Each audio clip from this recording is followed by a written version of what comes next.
Hi everyone, Yasmin here. Today I'm joined by a very special guest, my friend Ali. And Ali is a UFG student who studies robotics and machine learning and is a computer science specialist. He is interested in many things, and one of them being COVID-19 and their known repercussions on our daily lives. Today we will be talking about these things amongst other general topics. Hello, Ali. Welcome to my podcast. Hey Yasmin, how's it going? Thank you for having me. I'm doing good. How are you doing? It's life is slower than normal, but it's going well. Yeah, I think we're one of the lucky ones that get to stay home, so we can find like new fun things, new ways to waste time and be productive. Like, why did you say things were slower than normal? Because I feel like I'm in the total opposite. Oh yeah, okay, yeah. So I guess time has stretched in the sense that news has been moving so quickly, especially at the beginning when we weren't used to it. It was Mm-hmm. like a week was a long time. Like I remember watching a talk by Bill Gates live, and I was like, Mm-hmm. I'm so happy that this is live because I can think about this guilt free for the next couple of hours without feeling like I'm out of touch and I haven't read the news and I don't know what's happening. So that in that sense, definitely time has sped up or is going faster than usual. But in another sense, especially I want to say more lately, as everyone gets used to this as it passes like our 2 to 3 month range, just so many things have stopped, right? And Yeah. I graduated, so I got done with school, and I genuinely like I have to start looking for a job. I have side projects that I'm working on, but other than that, really, I have a lot more free time than I used to when I was in school. So it's life is slower than normal in the sense that I can't remember the last time I set up an alarm clock to wake up. But have you found this Um, time have you used this time for any creative outlets that you may have put on the side for school? Because, the last year was pretty demanding of you, right? yeah, it like so my official school workload was pretty light in my last year because I had a bunch of extra credits from when I took 6 courses and when I did a year in finance. The last year of my school was pretty creative already. Like I'd worked on a bunch of side projects. I think I honestly worked on side projects more than I did on schoolwork in my last year. So Awesome. honestly, like I didn't. It was like I literally just finished a bunch of side projects. I was like, I think I want to take a break for a little bit. Mm-hmm.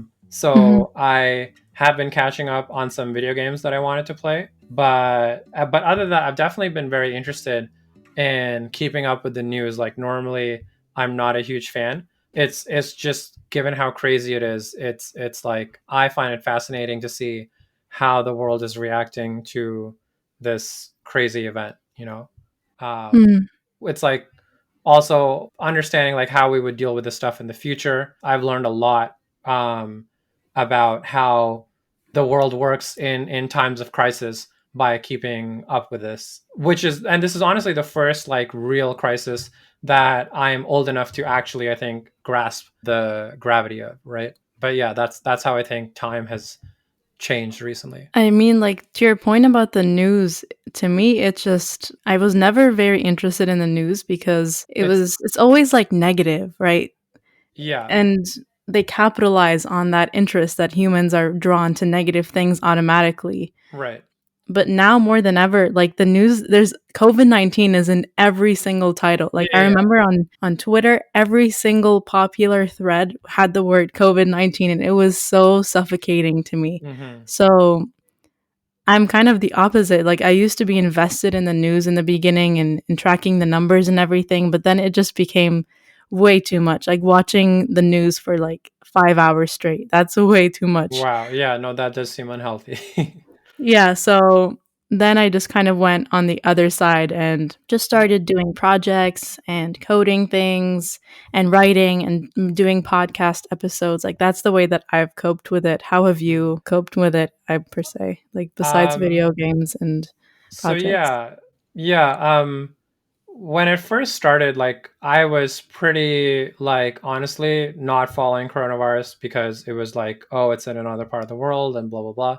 And I still I wasn't super like when I realized, okay, this is super serious, we should like really take this seriously, was I think a couple days before or the week before it was declared a pandemic. So I don't think I was ahead of anyone in the curve.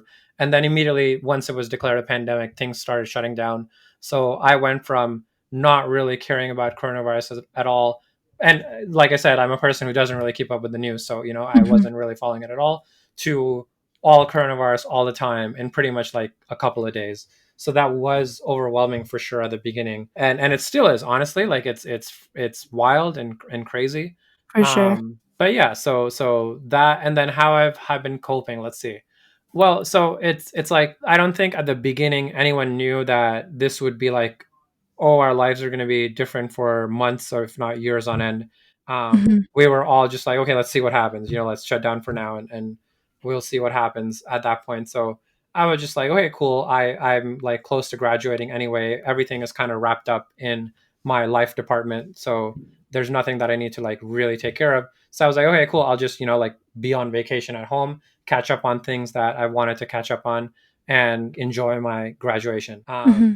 So it's like spending a lot of time with my roommates, getting to know them much better. Honestly, I feel like I've gotten to know them more during quarantine time than I have in almost the whole year combined, really. That's incredible. Yeah, because it's like there's nothing. It's like there's nothing else to do but to like sit and talk, and it's the exact same set of people that you use for all the social interaction in your life now. Hmm. So it's pretty fast tracking the friendship to like, oh, we can talk about anything and all talk all the time, and it's really great. I'm happy about that. I'm lucky that I have wonderful roommates. I'm on the same boat, but with my family. Like I've hung out with Yeah. my brothers. Like they had to leave their jobs and everything. And one of my brothers works in the army, Mm, so he's like a fresh lieutenant. So they didn't use him for surveillance for people who mm-hmm. like break the quarantine rules and everything. So they didn't use him. So we got to just hang out and catch up on things and go outside and talk that I haven't done in like years. So I think on the same boat as you, it's been a very rewarding experience on Yeah. terms in terms of social capabilities with people who matter most. Yeah, a Right? lot of people have told me that they got much closer in touch with their families. And honestly, I have as well.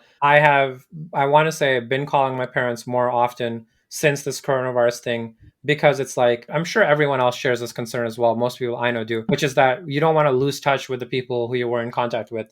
So everyone I've been trying to call as often as possible. Anyway, sorry, I think I interrupted you. You were saying something about being closer to your family. Yeah, that was just the main point. Things that I longed for in the past, like hanging out, having dinner together, that sort of, simple life I kind of wanted before, Right. but university and everything just Yeah. that used to be everything, and we used to be in the library all day and with our friends Right. all day, that you kind of, unfortunately to say, you kind of just forget your family. And yeah, like that's been something that I've valued.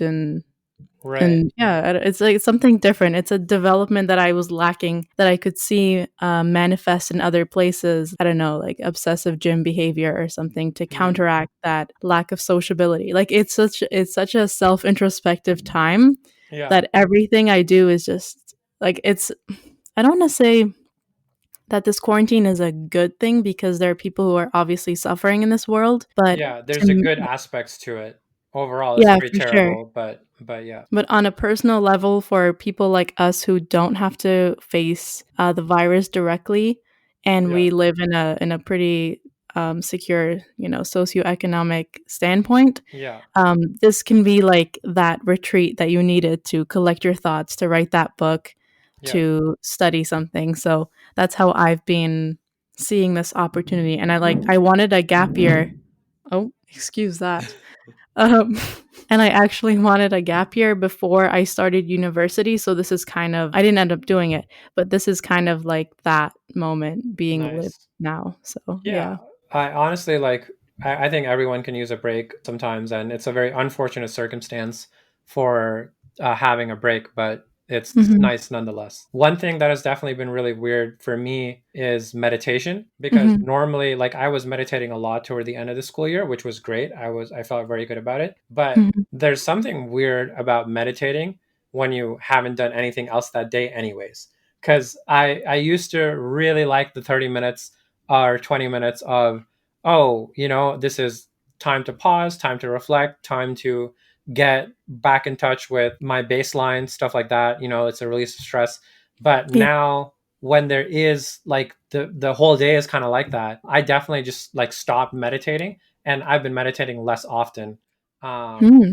and it's like I don't know if that's a bad thing or maybe yeah. So that's definitely I found that confusing, and I don't know if there's a right or wrong answer. And I'm Or you don't need it because your yeah, day is just calm and chill all day. You don't really need that time to yeah, disconnect. like it totally I can see that as being the cause. Like I'm skeptical of saying things like I don't need meditation anymore though, because I've fallen Mhm. prey to that before, and then it ends up being like oh I really needed meditation.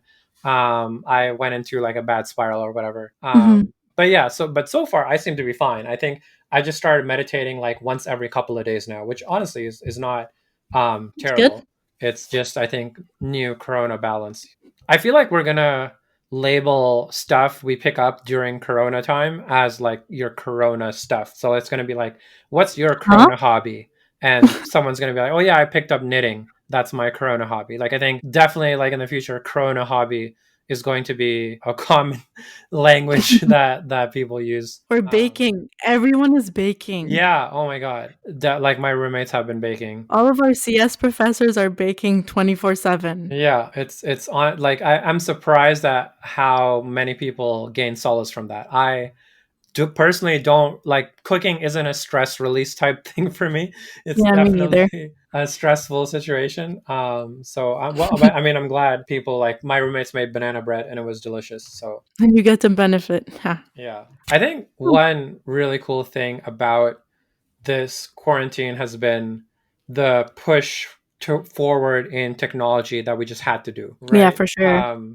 Like everyone who's working, like I read I think it was a Gallup poll that said 60% of Americans want to continue working from home after this pandemic is over. And 60% is a big number. Whoa. So like the stuff like that, the whole hygiene thing, and this idea that oh like distance just shouldn't matter, and Mhm. whatever you want to do you should be able to do it just wherever you are. Obviously there's many exceptions to that where you have to just be present for the job, but this push to hey if we can figure out how to do it remotely, right now is the time we need to figure out how to do it remotely.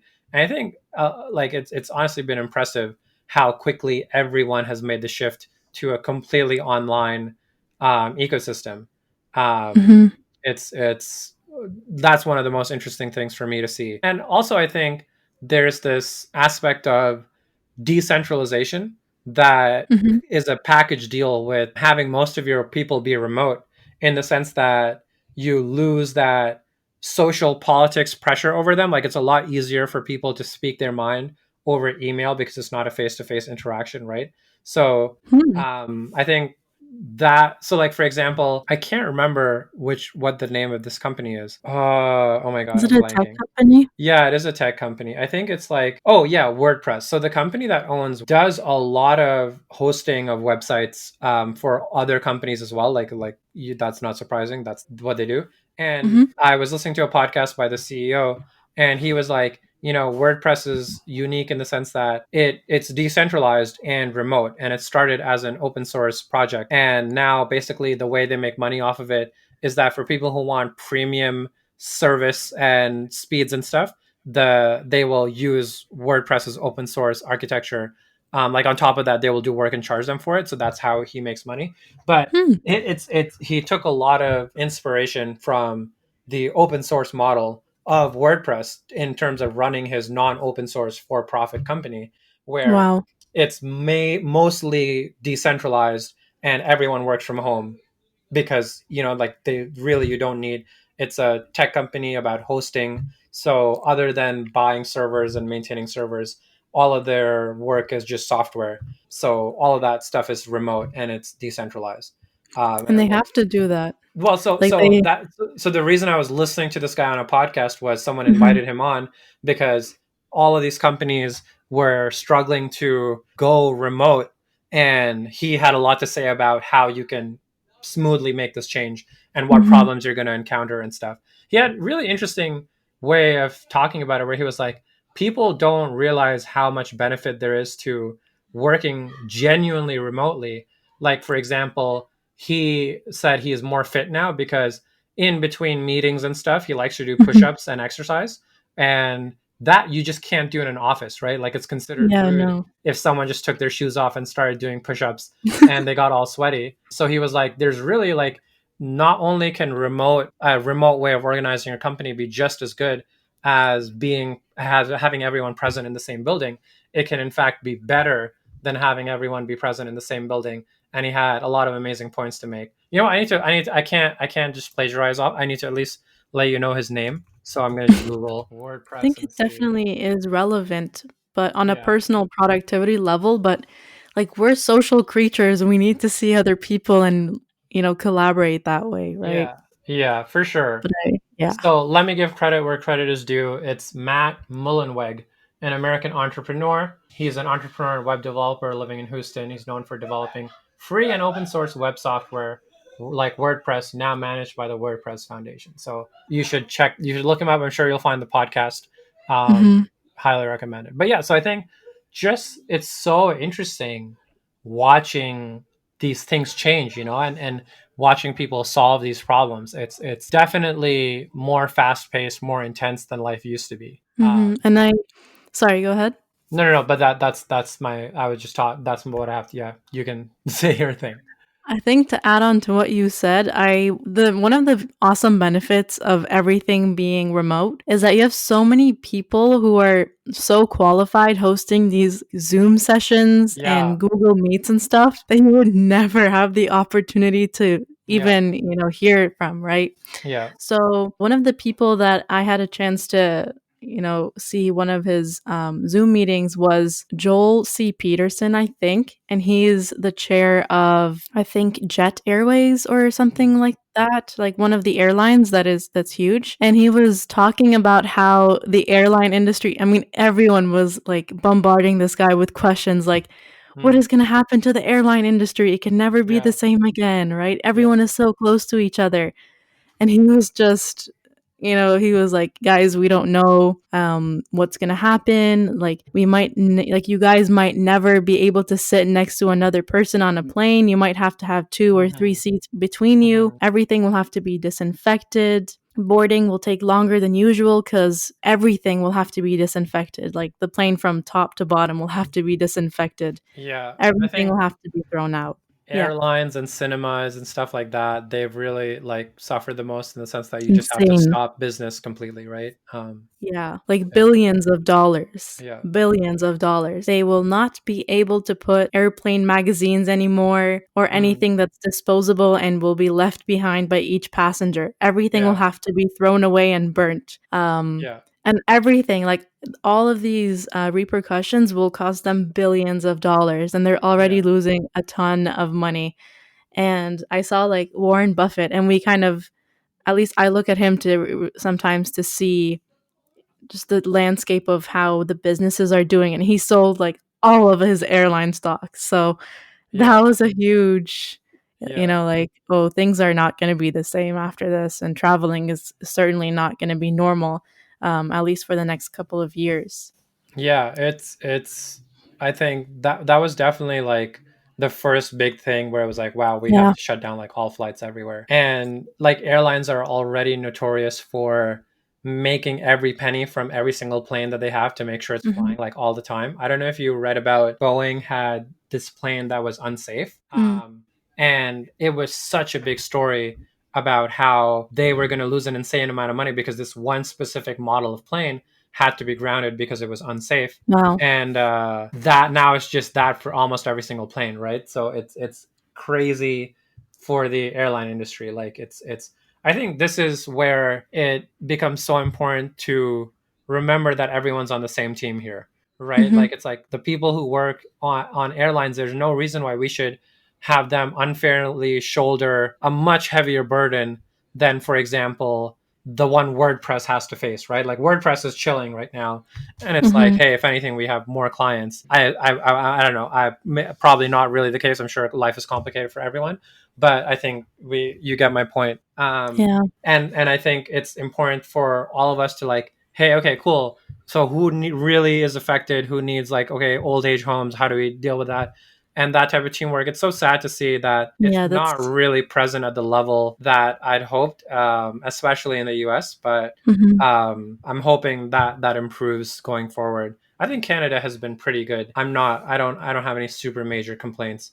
I remember I was watching Doug Ford talk about how the protesters who were protesting the stay-at-home orders in Toronto Yeah. were irresponsible and risking the lives of the community. And I was like, wow, when Doug Ford is the progressive voice in this conversation, you really have to wonder how far gone you must be that you need Doug Ford back to bring you down to reality. But they're So yeah. starting to reopen up like some Yeah. businesses. So, I think they announced for honestly, like I haven't been keeping up with the news a lot, but I think Ontario is going to start reopening in like 2 weeks, and some of the Mhm. states have already like are beginning to reopen soon. Which like honestly, I so again, I feel like everyone when talking, every normal person when talking about Corona has to be like, okay, I'm not an expert. You know, I keep up with all the news. Like as far as advice goes, people should listen to the experts. But I would Mhm. imagine that you at least need testing to be at a level where it just isn't before you can start to reopen, so that you can at least identify outbreaks that happen Yeah. soon. And you need to be at the level where everyone can get tested immediately, and immediately in the sense that they can go to like a place where they don't have to interact with anyone, like a drive through or what have you, get Mhm. the test themselves, do it at home, and then in a day or a couple days tops it tells you whether or not you have it. And you can take this test multiple times, as you know, you might have multiple encounters with an infected person, so you always just want to check if you have it or don't have it. And that just we're just not at all there yet. So I'm No. very skeptical about reopening and how we're going to make that work properly. And I just, I hope we figure out like a safe and sensible way to gradually reopen things. Yeah, I'm concerned as well, but I just don't think that everything should open up this early. I understand that the economy is suffering a lot and there are people who have lost their jobs and they can't Yeah. um, survive. But with the government's bare minimum and the grants and everything, but at the same time, this is like a mutating virus, Mm. and it's extremely dangerous. And they're gonna reopen, and it's just like you see the negatives already coming. Like the Yeah. second wave of this virus is going to be even more potent because people are out and they're going to be communicating, and the social stuff will get more relaxed when it shouldn't get relaxed. Yeah. So, I I don't know. mean, yeah, I definitely think the US is moving too fast when it comes to reopening. And I have ironically enough haven't been monitoring Canada's situation as closely. I'm genuinely curious as to what Doug Ford's plan is going to be for Ontario. But like for me, the main thing is that if you can test people abundantly, then reopening makes sense. Reopening in a phased way where you have social distancing and people skip seats in between them at movie theaters and airlines, and everyone like minimizes interaction with other people, all of that Yeah. said and done. Even if you had all of that set up, you still need to be able to identify new outbreaks extremely quickly, right? Because you don't want that community spread jump to happen again. So the fact, I think testing is just non-negotiable. And we'll see, I think, whether or not people restrict their reopening to what we have enough tests for or not. Like I honestly think it's like a very complicated situation in the sense that New York is not the same as Oklahoma. Mhm. So, we should treat that with care, where I don't think New York gets to open for quite some time, but other small towns, not right now, again, like testing. Mhm. It's like, but I think reopening, a phased reopening, once we have the testing capacity, I think, I honestly, everyone's just waiting to see how this goes, right? Mhm. It's wonderful. I have you been keeping up with the Elon craziness? Dude, I what is he doing? Um, Like, what is up with this guy? I've always kept up with Elon, and his child's name is just what? um, I think he's just having a breakdown, to be honest. Like, yeah, And his girlfriend as well, she's not, the most what's the word? Like A bit out they there. yeah, like they're both out there and sometimes you just need someone to, bring things back to the ground, especially since they're having a child. I think that they're both too out there, Yeah, if that makes sense. Like I and they definitely just think, yeah, he's pushing his ay, ay, ay. ability to say whatever he wants here. Like it's like, I think there's a limit to what you're allowed to say as a joke or carelessly, like the way he's doing it when you have this level of following. Is he high? I don't know, but he's being irresponsible about his tweets, right? It's like it's anyway. But yeah, I hope he calms down.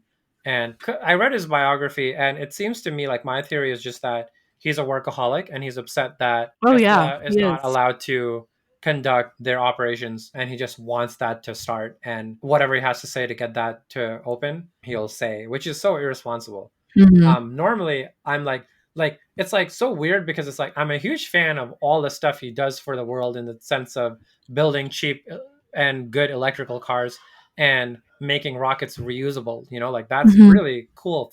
Thanks for that. Mhm. But also, it's like don't do this other stuff. So yeah, it's always a mixed bag with Elon. You never Mhm. know what he's going to do next. Have you heard of their child's name? Yeah, apparently he used some weird code word that means Yeah. Alex. What?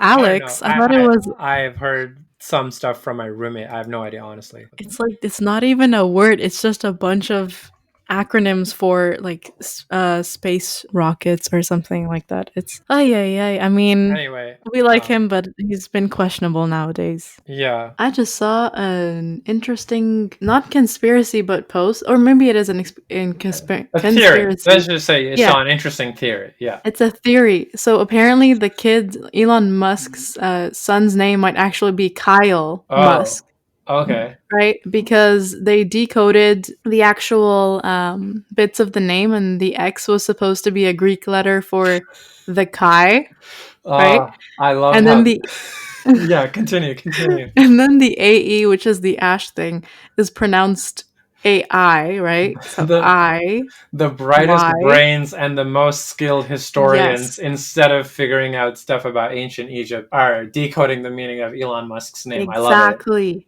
This And is then the A-12 is the 12th letter in the alphabet, which is L. So okay. that Right. Okay. So it's the overall, weirdest way to spell Kyle, but Kyle. yeah, it's Okay. pronounced Kyle. So the dude was making a puzzle name for the people to figure out. Right. He's giving us something to do during Corona time. Yeah. Yes, yes. I honestly think it could be a plausible thing because he's he likes like games and stuff, so why not make the name reveal Yeah. fun? Definitely not the craziest thing he's done, Yeah. and I'm sure Kyle will take a while to figure it out himself. Yep. But yeah. So I thought that No, was important. that's great. Where that this is the right type of journalism. We need more of this stuff. It's Yes. really good. All right. So yeah, I just looked up some numbers, and insofar Mhm. as the discussion for reopening goes, I think it's just important to remind people of the fact the situation in Canada at the time of recording this podcast is that we have about 60,000 confirmed cases at the moment, Mhm. and we've performed roughly 1 million tests. This is below the WHO benchmark of a 10% Yeah. test rate at 6%.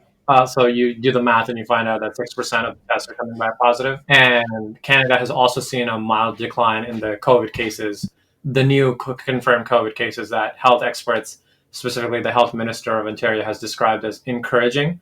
So those are the facts as of yet. And while this is all good news, I think, at least for me, a big takeaway from watching this whole thing play out is that you can't wait for the situation to get worse before acting. It's all about making sure you act very fast, very soon. And at this stage, we can definitely have a conversation about super slowly reopening all the small spaces with very strict guidelines. But I think all the experts would agree we really, and I do think this is bipartisan, that whether you're on the reopening side or on the we should stay closed much longer side, we all can agree that the main thing before lifting any types of restrictions we need is testing, like testing. We Yeah, want, for sure.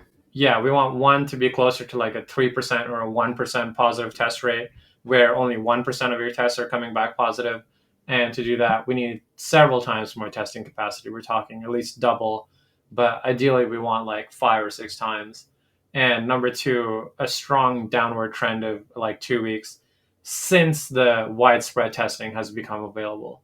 Otherwise, I don't think you ever really know whether or not you have the full picture of the current situation, because it can be skewed where you're only confirming the severe cases in the first place. And like the question of how to reopen is just as important as it is controversial. So I think it's important to be driven by the facts. Yeah, But yeah. for sure. And it's important to note the difference between speculation and actual facts from credible sources. So I'm glad that you pointed that out. Yeah, yeah. Um, I think like the whole debate is going to be very, very messy for sure. Where we talk about like, okay, what are the cleaning protocols? How far away do people need to be? How many people at the same time? But yeah, it's that leave to the experts. yep. But yeah, I think one thing this virus has made clear is that it's exposed so many flaws in our normal way of doing things. Oh, yeah, 100%. That we realize. So, for example, one problem that I think about a lot, given what I like, it's a thing that interests me, Hmm. but I think has been very much exacerbated by this recent crisis, is wealth inequality. And Hmm. we can see how the way our social systems are set up, they aren't effectively dealing with a crisis situation like the one we have, given that everyone has had to take drastic measures, introduce new emergency legislation to keep everything afloat. Hmm. And I think it I don't know, for me it just goes to show how it's just really unhealthy to have this level of wealth inequality anywhere, right? Because it's like, if it's already so difficult to kind of just make ends meet, and people are struggling and living paycheck to paycheck, Hmm. when you have real problems like the entire world is now battling a virus, or there's some really big natural disaster like an earthquake or a tornado or anything, that you are only as strong as your weakest link, and everything's going to fall apart unless we deal with this problem, right? Like, it's Hmm. every time we kind of shake the balance, and it shakes a whole bunch, and then we're lucky enough that it kind of stabilizes.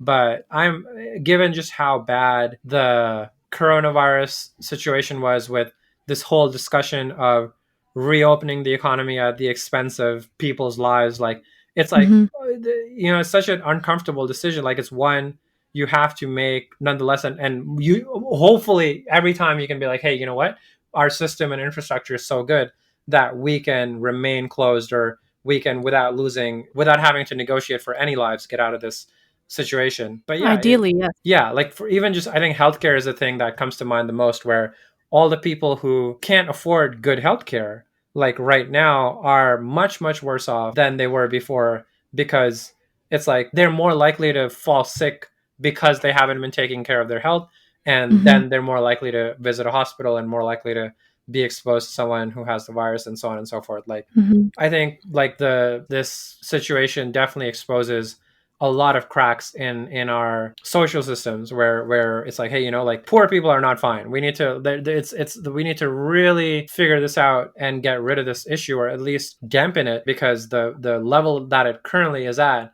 is one big natural disaster away from totally collapsing everything. So And yeah, it's kind of like natural selection in a way, even though that sounds kind of morbid. I mean, it's I would say it's not like natural selection, in the sense that the people most vulnerable to it are the most, like, not at fault, right? Like, for example, someone who's just Yeah. poor is not it's not their fault that they're more likely to get the virus now. Yeah, of course not. I think it's natural selection for ideas, hopefully. Hmm? Like, it's natural selection for ideas, in the sense that I don't know about what your take of the reaction to coronavirus has been, but I think Mm. a lot more people now agree that cash handouts help a lot more than they thought they did, right? With, for example, the new direct deposit thing, which is like a form of just basic income. I think, like, for example, just what this whole crisis has done to the universal basic income conversation, I think Hmm. is a very good sign that this is natural selection for ideas, and that now people are realizing how useful and how fast and how effective universal basic income is to alleviate problems, especially in emergencies. Mm. Um, because it acts so fast, right? You don't have to do any administration. No one has to check if someone meets the requirements or is faking meeting the requirements. You don't have to fill out as many forms. It's much simpler. So I'm Huh. hoping that, like for example, good policy decisions come under the spotlight as good policy decisions. Mm. Like I'm hoping, I don't know, like I'm really curious to see how the anti-vax movement deals with this crisis, because it's like I wonder what all like are the anti, because I've been hearing people say that they aren't going to take the vaccine when it comes out on the news and stuff. um What? yeah, no, because I don't know if you've been hearing the conspiracy theories that Oh, like a bunch of people have, like, so there's conspiracy theories going around that the I'm sure you've heard the one that, oh, this virus came about in China and like China created it on purpose. are you talking about the Chinese purposefully creating the virus, or are we talking about the virus originating from Wuhan Oh, no, area? no, no. I'm talking about the Chinese purposefully creating the virus. Okay. Okay. Um, Cool.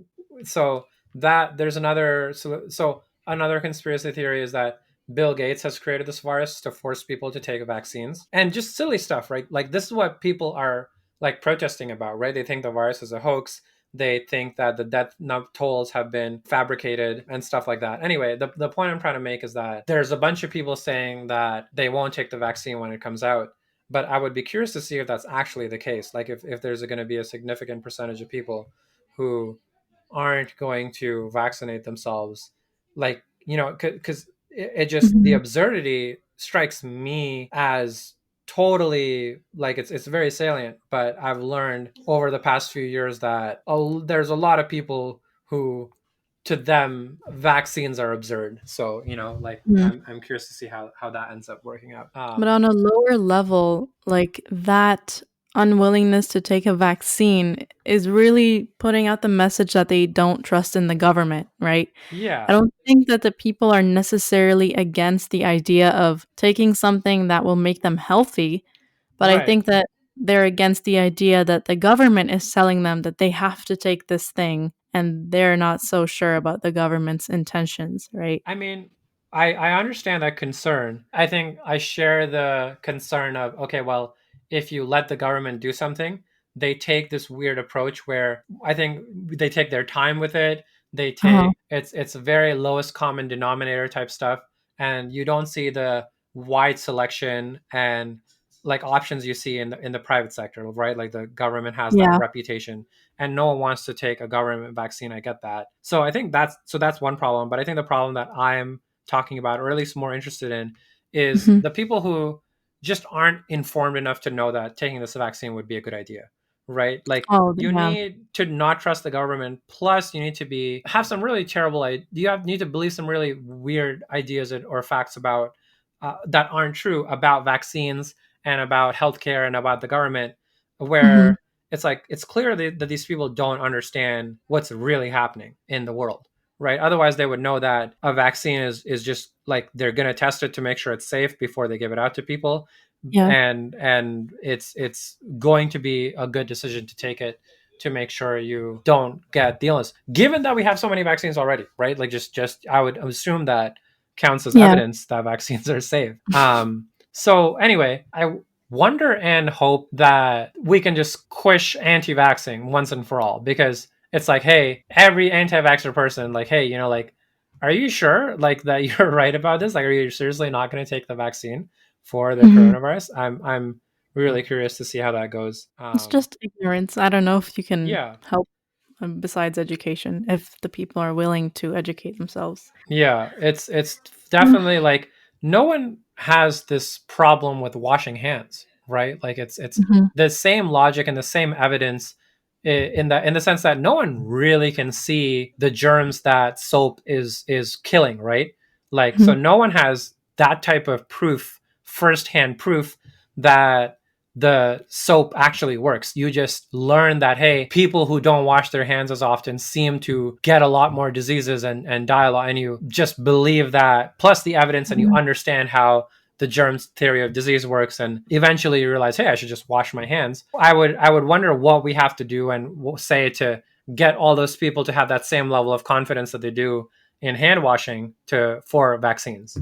It's Um, interesting you talk about germ theory because I think it was only like 50 years ago where yeah, surgeons yeah, realized that they had to yeah, wash their hands. yeah, And they only learned that through the millions of deaths of yeah, infections from surgery. So I think that's what anti vaxxers might have to experience, unfortunately, yeah. which is just have a lot of people die because they don't believe in vaccines. And then they're like, oh, okay, I think I might have to take the vaccine now. So, Yeah. uh, So that's the thing, right? Like, so I'm sure there's some conspiracy theorists out there that are like, oh my God, soap actually causes all the cancer, oh right? no. Like it's, but we Well, it don't, depends on the but it, chemicals. So, right. They're so small, like their numbers are so few that we just don't worry about them, right? yeah. That problem is largely solved. So I'm hoping, like, clearly we did something in the way that we taught people about soap that made them very confident. It was very simple to understand. I'm hoping we can come up with a similar effective way of telling people about vaccines and many other things, you know, because it really, I don't, like, coronavirus aside, like in the past couple decades, like it's been weird how disagreements have just been more hostile. Like it Mhm. just feels that way where people don't disagree in a healthy way. And that is where you get all of these like echo chamber anti vax Yeah. groups and climate change denial groups and flat earther groups. Like I think like we really need to figure that out. Like we can't have people walking around genuinely thinking the earth is flat. I don't really know if people actually do that or they're just trolling. Like I really hope they're just trolling, but I've seen documentaries where at this point I'm like, wow, they're really committed to this act if it's an act. But But yeah, I also think that since we're in a digital age and there's just so much data, I think it could be uh, uh, it's um surprising that access to all that information hasn't neutralized this type of fear mongering and obvious ignorance, right? Like you think that once it's easier to access information, it's just that I don't think that people are accessing the right information or the good quality, and which is a funny yes thing to say. and Like no you know, though. like what's good quality information? Philosophical question. What do you mean? You would say yes and no. I'm curious. I mean, it's way more easier for people to get deceived by, data that looks proper. So then they formulate these ideas that are not actually logical, right? Like it's so easy Mm-hmm. to fabricate data and push out so much of it that people look at it and they're like, oh, this data's everywhere. So it must be true, right? So it's so easy to sort of formulate these ideas and make them Right. seem right, but they're not. So there's like, like that Yeah, I phrase know what that you says mean. analysis paralysis, like so much data. I think that's one of like another problem that we're facing, you Yeah. know? I know what you mean. Like a big thing I see in people nowadays is just this like everything is an opinion mentality. Yeah. And honestly, to a large not to a large extent, to a significant extent, actual media is to blame for this in the sense that Oh, yeah. every time the New York Times gets something embarrassingly wrong or does something silly, that to a lot of people means New York Times is just one of the other sources of information equivalent to every other source of information. It can Mhm. also be wrong. So, you know, like it, don't judge my information diet, right? Yeah. This type of weird attitude, which I totally disagree with. I mean, just because everyone can be wrong doesn't mean that there are news sources that are more or less likely to be wrong. And you can, if you put in some effort, I think you can do a pretty good job of having an accurate picture of the facts that are going on. It's certainly getting more difficult with how easy it is to fabricate any Oh, evidence, yeah. right? Especially like pictures and photographs and videos and everything. But I do think that, like, I don't know. I feel like it's easier in the sense that the moment you Google stuff or you go to the New York Times or whatever, there are all those like helpful links about COVID-19 and they're just facts and they take you to your government webpage, right? Mhm. Like, I worry about that. Like, if nothing is true anymore, then no one's going to be able to agree on anything. It's Mhm. just going to be more and more chaos. I don't think we're headed in that direction, though. I think that there are people who have like really questionable opinions and it's like Oh, yeah. how have you not caught up to the rest of everyone yet, but I think we are going in the right direction generally speaking Mhm. if you look at a time scale that's long enough. But the recent years have really been trying that hypothesis for me, like the past like half decade for sure. um but anyway. I wanna look at, like, the optimistic side. What have you learned from this time? Because 'Cause I've learned a lot. Like, after this whole thing is over, I think I'm gonna live my life differently. So, um Yeah, sure. Do you want to elaborate a little bit before I can also answer that question? But go Yeah, ahead. for sure. I've talked to my friends a lot about it, but I started a pandemic soldier routine. Okay. Have I told you about? I think I No. have. But basically, it's just that I sleep at like 9 p.m. and I wake up at 5 a.m. Mm-hmm. and I just get so productive in the morning and everything just feels right. Like I get so much Mm-hmm. work done. I get to do fun things. I get to exercise, meditate, do all these different things that I haven't been able to do before. And it's Mm-hmm. just like a way of living. Like I feel like I'm really alive, if that makes sense. No, that's awesome. I like so for me that kind of happened when I started meditating. So I Mm, think the difference I don't want to speak for anyone else, but in my case, what accounts for that is I once I started meditating, I think what kickstarts this way of living, and other yeah. people have been experiencing the same, is when you really pause, right, and zoom out, Oh, and yeah. you take like a you see what the picture looks like, and you're like, okay, I'm really unhappy with this stuff. I just couldn't see it because I was too zoomed in. So let me make these big Mhm. changes. So that kind of happened for me when I started meditating, and I realized how much I have been appreciating little things in life, like Yeah. standing barefoot in the grass or going for a walk. And I started recalibrating for that. And coronavirus definitely has made an impact in that like, I don't know. I personally I'm not that great at self-regulating, so I Mm, need other spaces to be productive. So that is not really like I'm not finding this inner yeah. tap or well of productivity. But other people have like so many like a bunch of people I've spoken to are like now I finally have all the time and to do the things I wanted to do. And Yeah. like all the power to you guys. I'm very happy. Whereas for me, I think a lot of there's also a different set of people who like me who are just enjoying the break, honestly.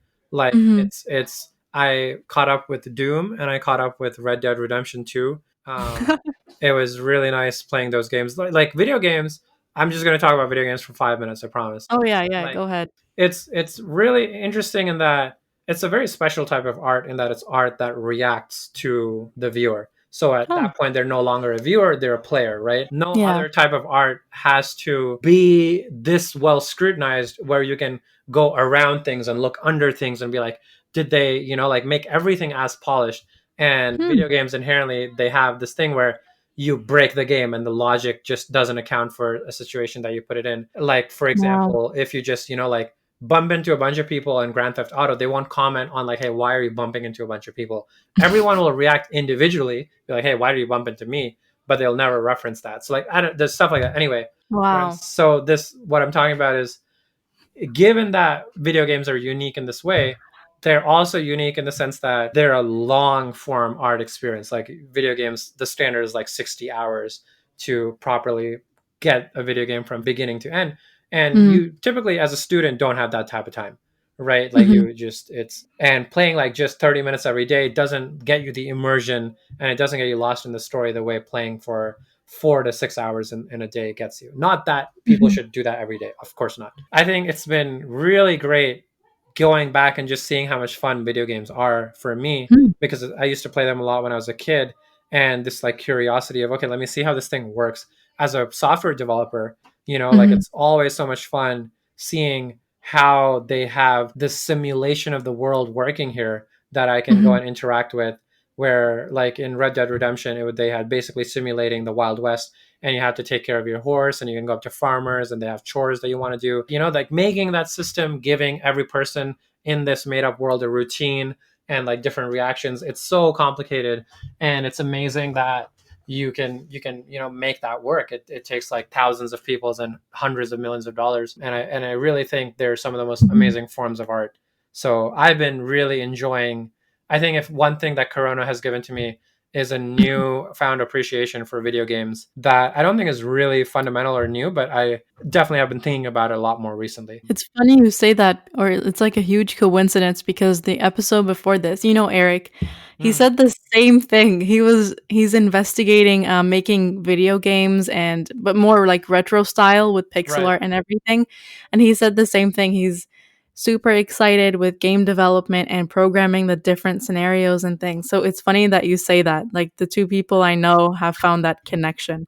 And you never know how that might fit into your, Yeah. future career plans or ideas. Yeah, like it's such an amazing experience to create and to experience. Like playing a Mhm. video game, doing all the things you can do, and creating a video game where where you're just like, wow, the player is going to have all these options. I have to make sure that the curtain doesn't get lifted Mm. accidentally, right? Hmm. It's amazing. Like in a movie, you can just hide stuff from the frame, you can put stuff in the frame.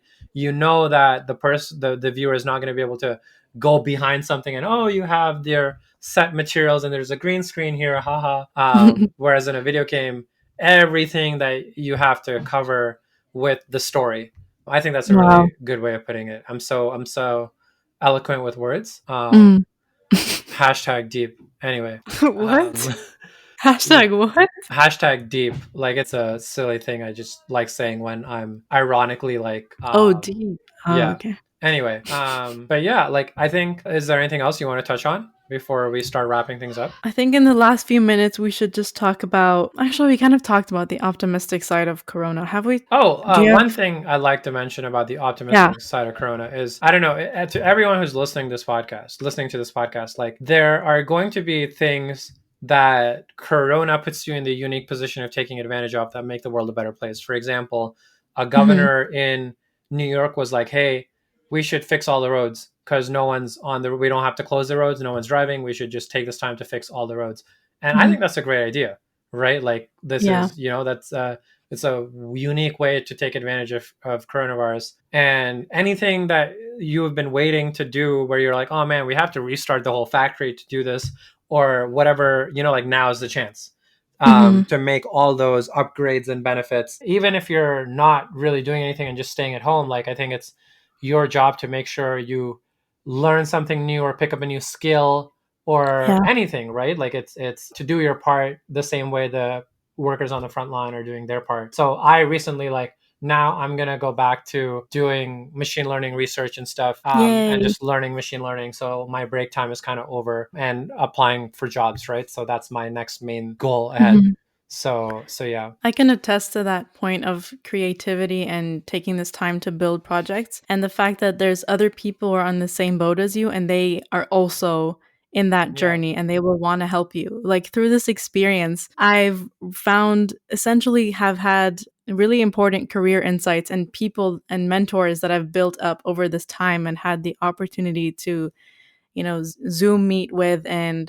and talk with extensively about what I'm thinking of doing and asking them about their own careers and how their career projections kind of fit into my ideal career. Yep. And I think you'll be happy to hear this, but I think I found my thing, which is, it's always been like neuroscience and computer Mm. science, but I think I actually want to delve into emotional artificial intelligence. And Interesting. I've been able to find some mentors and pioneers in the field who have been able to meet with different people and just been super collaborative that you wouldn't think someone that, important, that CEO would want to connect with someone like you who's just a university student. Like these opportunities are absolutely insane Yeah. No, and they that's change your life. Like I feel like I know what I need to do right now versus before the coronavirus, before everything happened. I was just lost and just playing the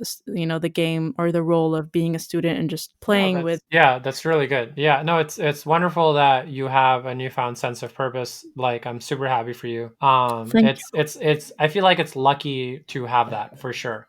you. I definitely think I'm lucky in the sense that my whole what do I want to do with my life question Yeah. makes a lot of sense to me. So I'm not like second guessing it a lot, which is like I like solving problems and I like figuring stuff out about how the Mhm. world works and working on the cutting edge of technology. And honestly, as long as it You're smart. yeah, as long as it's within the confines of those types of things, I really don't mind whatever I'm doing. And it's awesome that That's awesome. I really sympathize for a lot of people who are like, if I just knew what is Mm. my calling, I could focus on that. But I genuinely don't know. And I don't think I knew until I want to say